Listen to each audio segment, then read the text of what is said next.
You wanted the best. You've got the best podcast, the hottest podcast in the world. The Chris Voss Show, the preeminent podcast with guests so smart you may experience serious brain bleed. The CEOs, authors, thought leaders, visionaries, and motivators. Get ready. Strap yourself in. Keep your hands, arms, and legs inside the vehicle at all times, because you're about to go on a monster education roller coaster with your brain. Now, here's your host, Chris Voss. Hi, folks. It's Voss here from thechrisvossshow.com. There you go. When the Iron Lady sings it, that's when you know it's official. Welcome to Big Show, my family and friends. We certainly appreciate you guys being here. As always, please refer the show to your family, friends, and relatives. If you haven't, guilt trip them, shame them, offer them money, bribe them, tell them you'll tell them their deepest dark secrets to the Washington Post, or unless they go to goodreads.com/Chris Voss, youtube.com/Chris Voss, linkedin.com/Chris Voss. Subscribe to that big LinkedIn newsletter and the big 130,000 LinkedIn group, and all the other places on the internet you can find the Chris Voss Show. We had an amazing young lady on the show today. She's going to be imparting to us how to be smarter. As always, we have the most smarter people on the show. Smarter? It sounds like murder. It's like smart murdering. I don't know what that means. I'm just making up stuff as I go along, as we do. Valerie Delforge joins us on the show today. Her newest book comes out, I believe, in a week or two, December 26, 2023. It's called I'd Rather Do It Myself, From Micromanagement to Leadership. And we're going to be talking to her about some of her insights, her business, and what she does. Valerie Delforge is an international business strategist, consultant, author, and public speaker, assisting in international leaders in the spa and industry. In the spa and beauty industry. I clearly need both those things to create a sustainable and profitable business. She's been in the beauty industry for 30 years and not only managed to successfully achieve all set targets and aspire teams to deliver high standards expected in high-end spas, but also developed an easy-to-follow strategy to create a year-over-year strategic growth. She's had commercial success experience from Clarins, Urban Retreat, and her last role as the head of spa operations of Steiner UK, as well as her own beauty salon. She recognizes the various challenges owners and managers are facing and can focus their work on key strategies that are easy to implement in their business. Welcome to the show, Valerie. How are you? I'm very well. Thank you very much. Thank you so much for having me, obviously, on the Best Post podcast. There you go. We're just here for the brain bleed, really. So give us your links, your .coms. Where can people find you on the interweb, which is in the sky?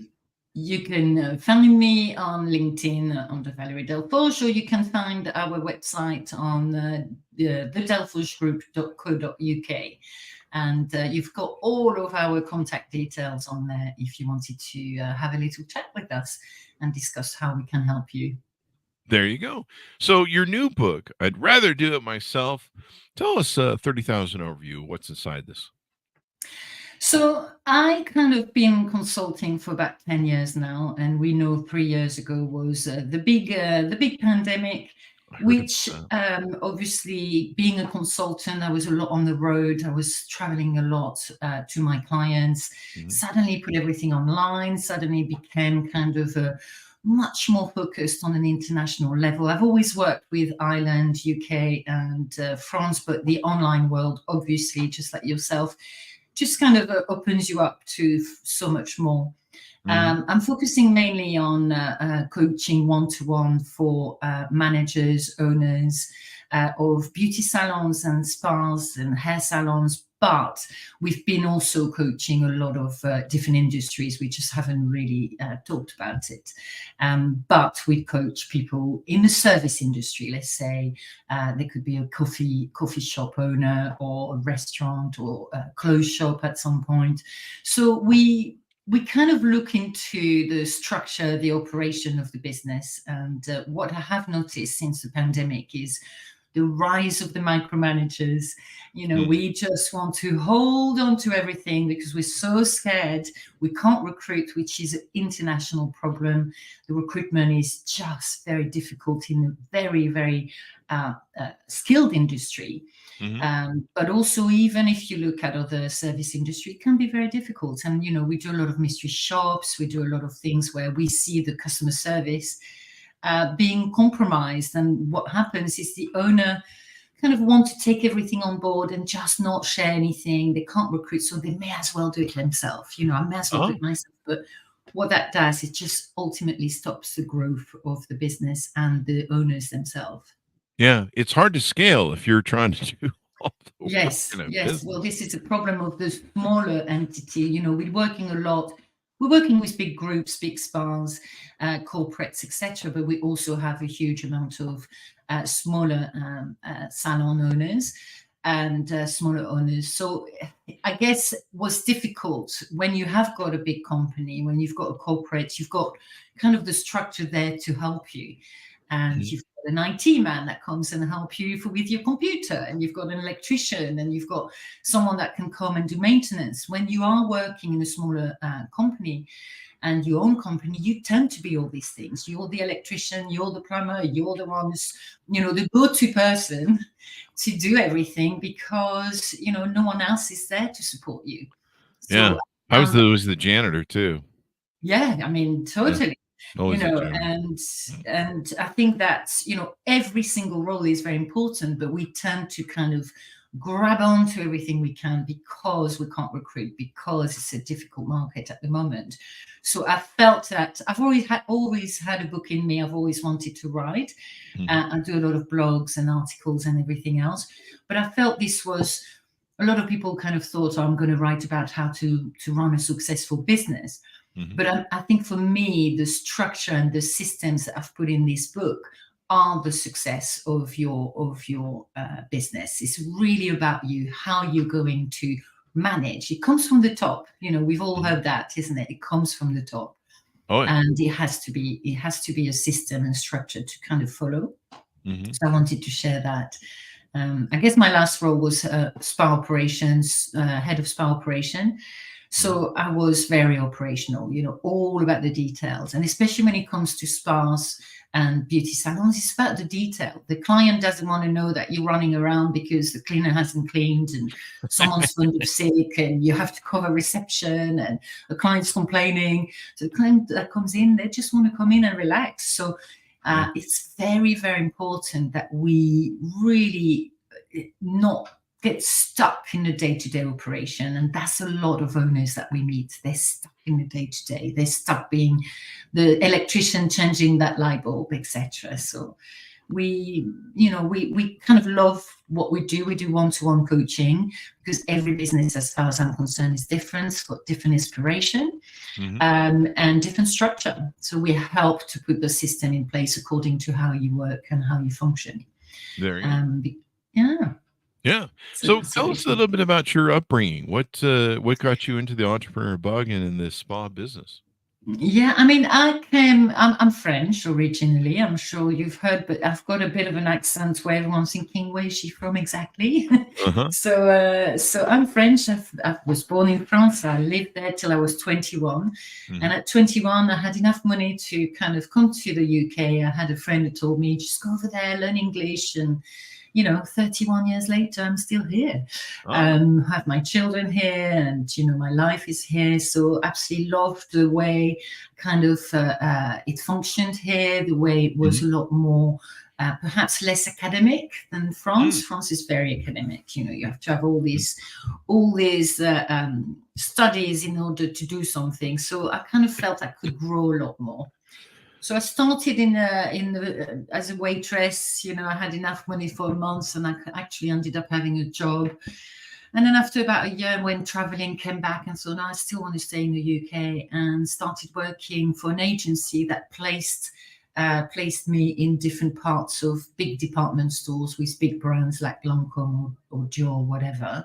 And then after a while, I thought, I'm quite liking this, and I started applying for different companies and started my role with Clinique, which is a big skincare company. Mhm. Learned everything about, I guess with Clinic, it was all about sales. With Clarence, it was all about time management, organization, managing big teams. I was up to 230 staff members at one point that I had to, was area manager for. After that, I had my own little business, my own little salon. Then I became director, not director, it was area direct manager for L'Occitane, which is a French brand. Mhm. From that, I worked with Urban Treat. I mean, it's just kind of every role brought something to the table, basically. There you And go. 10 years ago, after being head of spa operation, I was getting a lot of people asking me for help. Mhm. So I was starting to kind of coach on the side, really, really enjoying this, and thought, you know what, I'm going to set up my own kind of coaching group. Mhm. And I did that 10 years ago and absolutely never turned back. I think you learn, isn't it? Any role that you have, you learn from it and you take that experience. No one can take that away from you. And I think having all the structure and the systems in place, I thought, right, I've got something to give back. And that was the time to do so. There you go. So what made you Mhm. finally decide that it was time to write a book on this? I guess I was starting to write the book in 2019, and then it was about leadership. Mhm. But it was kind of no frame to it as such. I was just starting to put things together. And then we know what happened in 2020, and Yeah. we had a lot of lockdown here in the UK. My business suddenly, right, I need to go online. And I was already online, but not to that extent.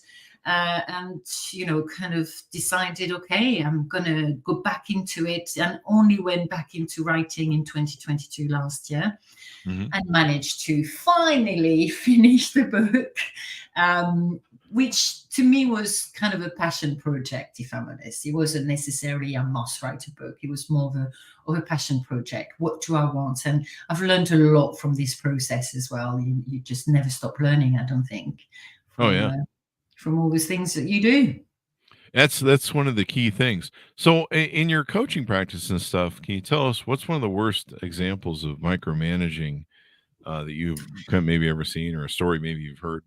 Yeah, I mean, perhaps one of the worst has been a manager an owner who started coaching with me, and it was clear that she needed support. She had a team of 7 therapists and 2 receptionists. It's a fairly big team, but had no management around her. To her, spending the money on a manager was just kind of not necessary because it's fine, I can handle it.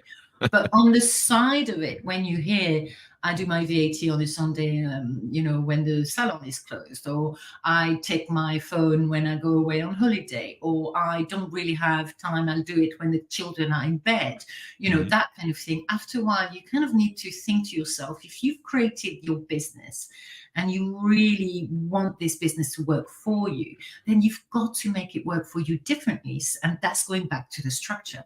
So if we hire a manager, the manager can offload a lot, you can offload a lot of things to the manager. And from that, you then can become the owner you should become, which is working on the marketing strategy, working on the networking, working on really developing each staff member, and actually have a day off when you don't have a phone ringing, or when you don't have to go and change that light bulb. So it's about understanding why you need someone to support you. So anyway, we took on this lovely person, this lovely manager, and what was happening after a while, it appeared that this owner wanted the manager to email her every morning and every evening to tell her Holy what she crap. was doing.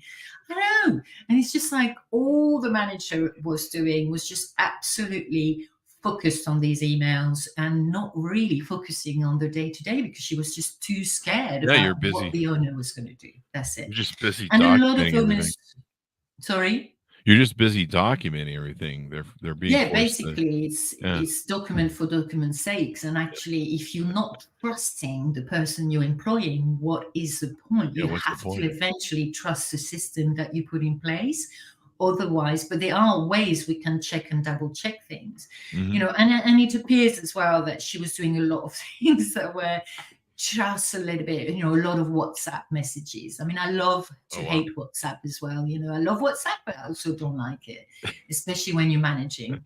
I think it becomes a tool that is constantly used. So the owner was like, having a shower in the morning and just decided, yeah, I've got about 5,000 things I want to get the manager to do, and WhatsApping her like crazy at 6 o'clock in the morning. And the manager wakes up to not only having to do an email, and on top of that, all these things that were in the owner's head. And it's all valid and it's lovely. But in another hand, when I discussed that with the owner, she turned around and said, oh, yeah, but it's just in my head. I just need to offload it. But all it did was stressing the manager out. It really just made her feel inadequate, and actually that she had too much to do that wasn't focused on her day-to-day. So, needless to say, she did leave after about a couple of months. Didn't work out. That really is the thing, looking at the workload that you're throwing at your people. I mean, they don't really need to experience all of you, you can wait on some things. I mean, especially when you're waking up in the morning, going, hey, I'm going to go work today and I got a lot to do. And then you wake up in the morning seeing some sort of manic crap from your boss. And you're like, I know, exactly. What the hell? This? And then I just woke up. Like, can you wait till after coffee? Please. Especially coffee, for sure. What do you think? What do you think are the reasons people do the micromanaging? Is it insecurity? Is it what is the underlying facets of that? I mean, the main aspect of micromanagement, I believe, is control. You want to control every single aspect of your business. It's your baby. You've built it. You've done it yourself. So you know the system. You know what works. So, and if you make a mistake, it's down to you. It's not having to train someone. And a lot of the barriers I get when it's about structure is, it's that, oh, well, by the time I train her, I may as well do it. Or she's going to make mistakes, so I may as well do it. Or it's no point because... So it ends up being a bit of a vicious circle because you're not trusting that. So there's a definitely control and a trust that's really difficult. It's very ingrained into the owner that, I don't know if I can trust this person. What if she leaves? What if she goes? What if, or he goes? What happens then? Or, so we're not trusting the systems in place, and we're certainly not trusting the people in a way, so we love people, we need to work with them, but we don't really trust fully. So it's a bit of control and trust, for sure. Control and trust. It's your baby. And sometimes you're just like, oh, it's easier and faster if you just do this to them. But it's one of those things where if you don't teach a person how to fish, they can't fish. And if you keep robbing them of the ability to learn the thing, and the other thing is too, I think, correct me if I'm wrong, but you have to allow that your staff is going to make mistakes. Yes. Irregardless of how good your training is, and sometimes it might be you and your training and communication is not good, but that's something you have to address too. But for the most part, it's they're going to make mistakes. I mean, that's just it. You're going to make mistakes if you do it to yourself for too long, and if you stretch yourself too thin. Yes. You're going to make mistakes because you're not on top of it. I've been guilty of that, where I was micromanaging something for someone or doing their task for them, and I mucked it up because I was jumping in and just trying to, I'll just do it really quick or whatever, and someone will show you how to fix that later, and then I go and screw it up, and I'm like, geez, I should just let them do it. They might have known more about what's going on than I did at this point. Exactly. And I always believe, like, I've never been a beauty therapist. I've always been a manager. I don't want to be a beauty therapist. Do your job well. Hire people that do their job well, because if you do your job well, that's better for me. I can focus on other things. So, you've kind of hit it a little bit as well on communication. I think the heart of everything, and I talk a lot about soft skills in the book, where soft skills of leadership. And to me, the key soft skills that the owner needs to adopt is, number one, time management. If time management in an operational business, so I'm really talking about client service business, if your time management is not on point, then you will feel very, very overwhelmed from the tiniest little things, or you will feel that you're not growing necessarily. So time management for me has always been a big, big, big impact in my life. I've had some harsh lessons, so I've had to really focus on my time management. And I believe that's the number one thing that we do with the owners when we work on a one-to-one basis, because it allows us to really get that kind of everything in your head on paper, and we can deal with that now. We can dilute it, and we can delegate, which is also another soft skill of leadership. But the main one to me, and obviously being French in the UK, I've had to learn the hard way. In many ways, it's a bit too direct, a bit too straightforward. So, I have to put what we call gloves on. I had to kind of be a bit softer and say please and thank you, and be much more relaxed into the way I was communicating. But communication is the number one priority as a soft skill. If your communication is too much of, then it's overwhelming. If your communication is too little, then it's actually worrying for the team, because they don't know where they stand. If your communication is sporadic, or we know everything in our head, but we're not communicating, and a lot of time when we work with the owners, they know where they're going, they know the direction. I can bet you that the team doesn't, because they've not been communicated it properly. So, my manager used to say to me, but Valerie, I've said it so many times, why should I, I've said it. Well, if you've said it and it's not heard, that means you've not said it properly. So you go back and listen to, and go back and see what you've done that you could do differently. And a lot of time is one-to-one meetings are important. The team meetings are important. People on holiday, to go back to them and focus on them when they come back, to get them to know the business.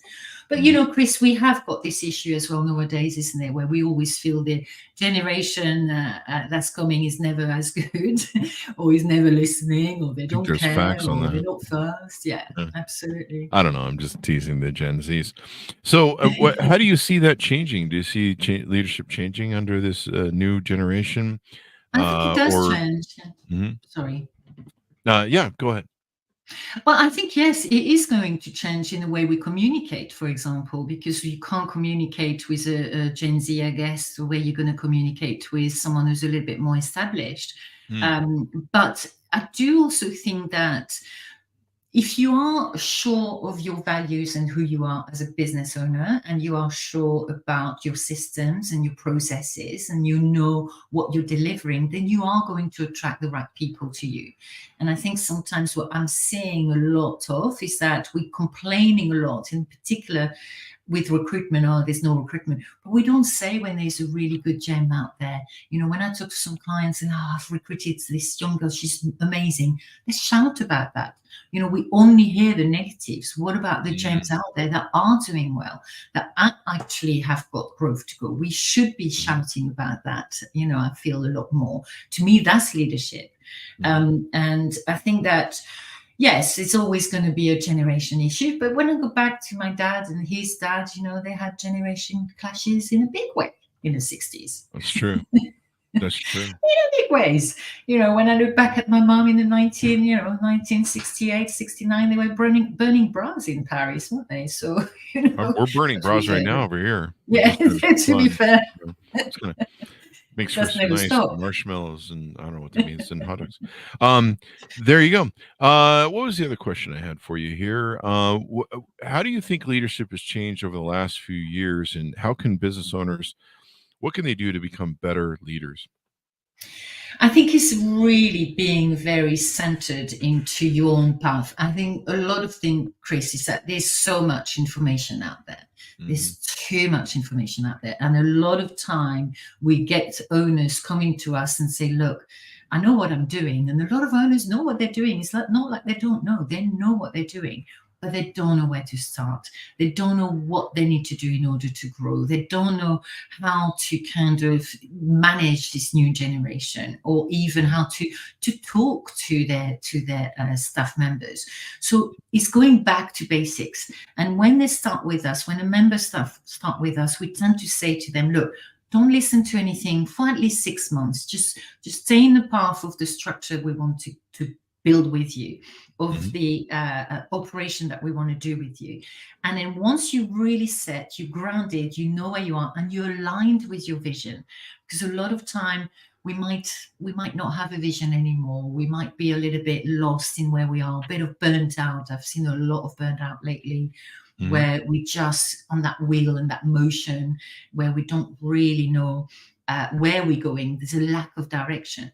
But I think if you're aligning yourself with your business and you're aligning yourself with your structure and your systems in place, there's no reason for you not to be successful in the business that you want, and you drive the business rather than business driving you.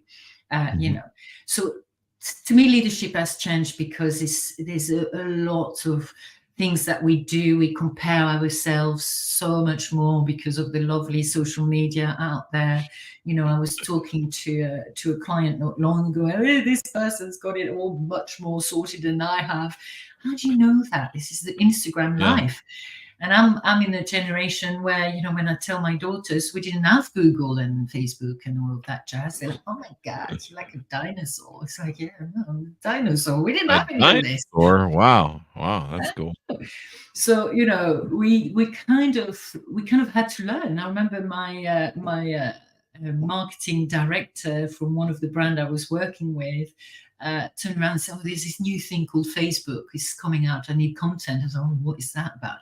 We used to network. We used to go to colleges to try and find stuff. We used to we used to network a lot more on the face to face. So with everything now accessible and Mhm. so much information, if as an owner you're not grounded, or you're not sure about your system, or you're feeling overwhelmed, or you're on that burnout mode, then there's something that you need to do. And coaching for me is the best aspect of the support that you can get, because if you find the right coach, you need to make sure that you're aligning with that coach as well.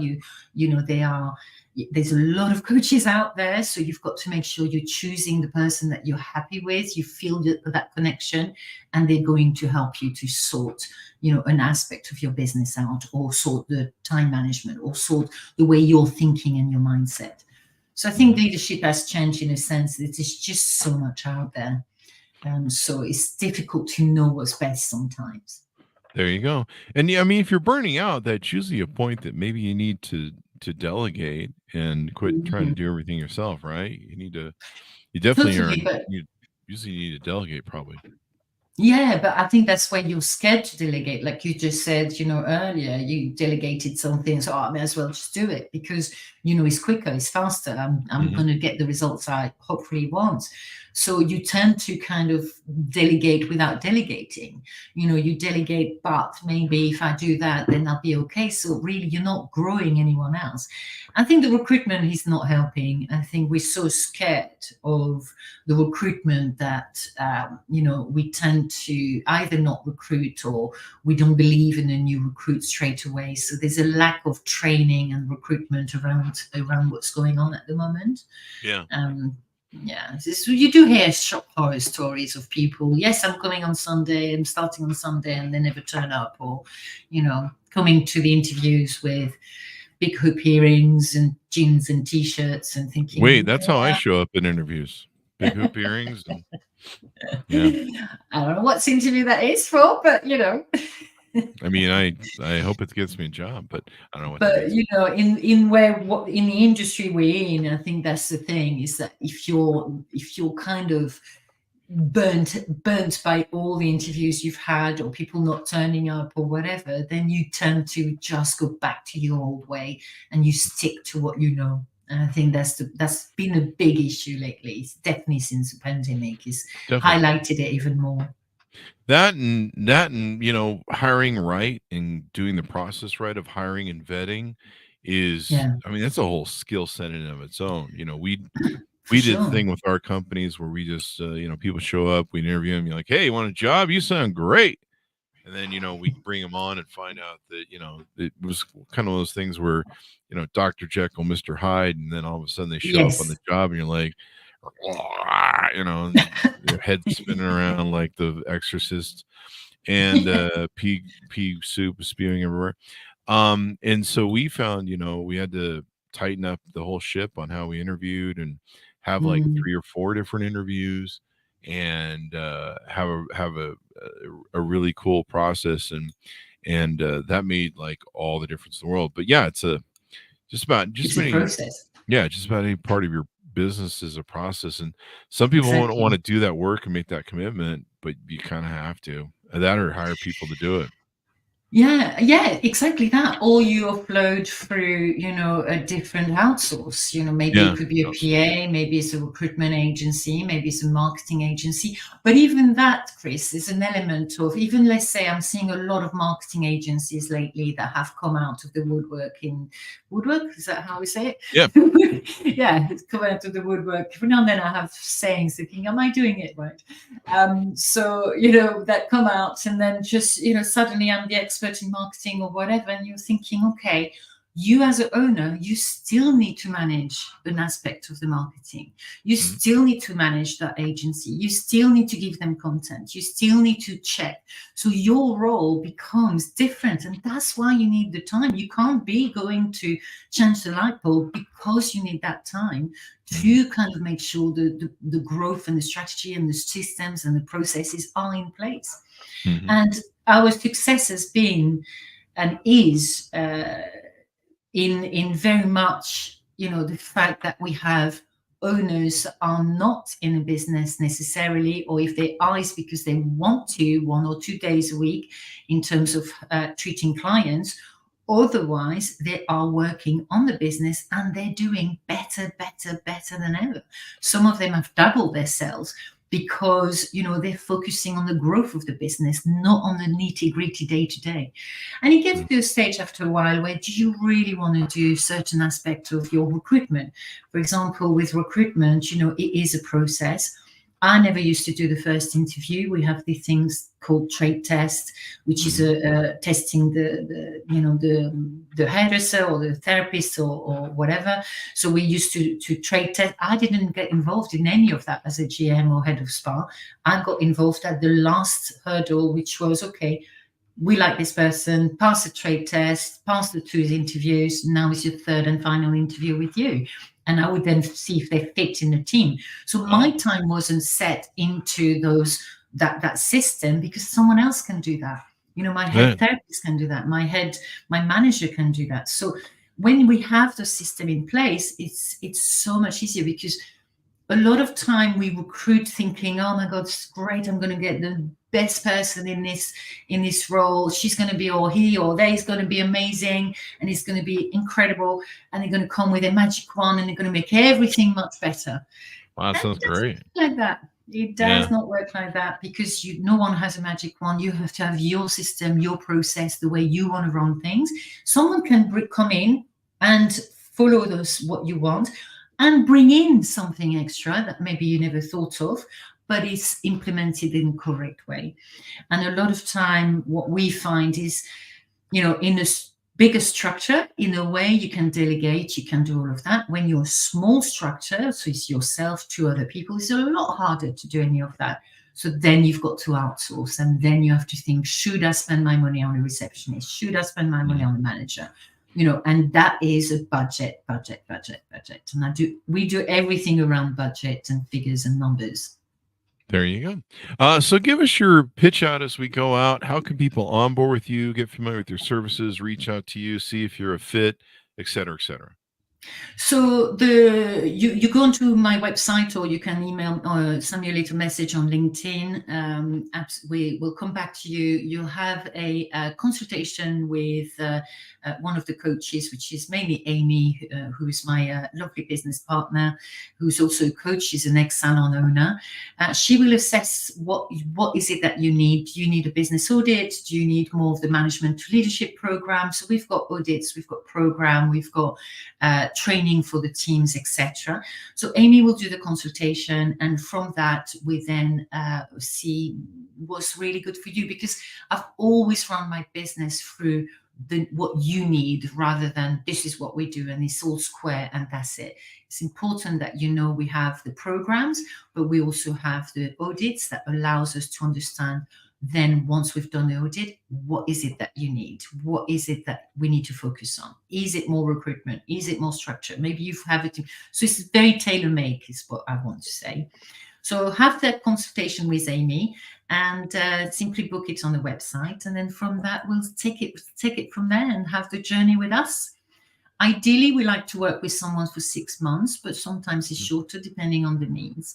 And then the key for me as a consultant has always been to give you the reins and the systems, so you don't have to constantly needing someone by your side. But we have members that have been with us for a long time, 4 or 5 years. One is 6 years, because they like that accountability. Every month there's an accountability. Every month, we really discuss the ins and outs and that growth that we are so needing in the business. There you go. Well, it's been wonderful to have you on, Valerie, and so Thank insightful. you. Thank you for coming. Thank you so much for having me. Really There you pleasure. go. And thanks to our audience for tuning in. Order of the book wherever fine books are sold, coming out December 26, 2023, Christmas area there. I'd Rather Do It Myself by Valerie Delforge. Thanks to our audience for tuning in. Go to goodreads.com/Chris Voss, linkedin.com/Chris Voss, Chris Voss one on the Tickety Talkety, the big LinkedIn newsletter, and the 130,000 LinkedIn group. Thanks for tuning in. Be good to each other. Stay safe. And we'll see you guys next time.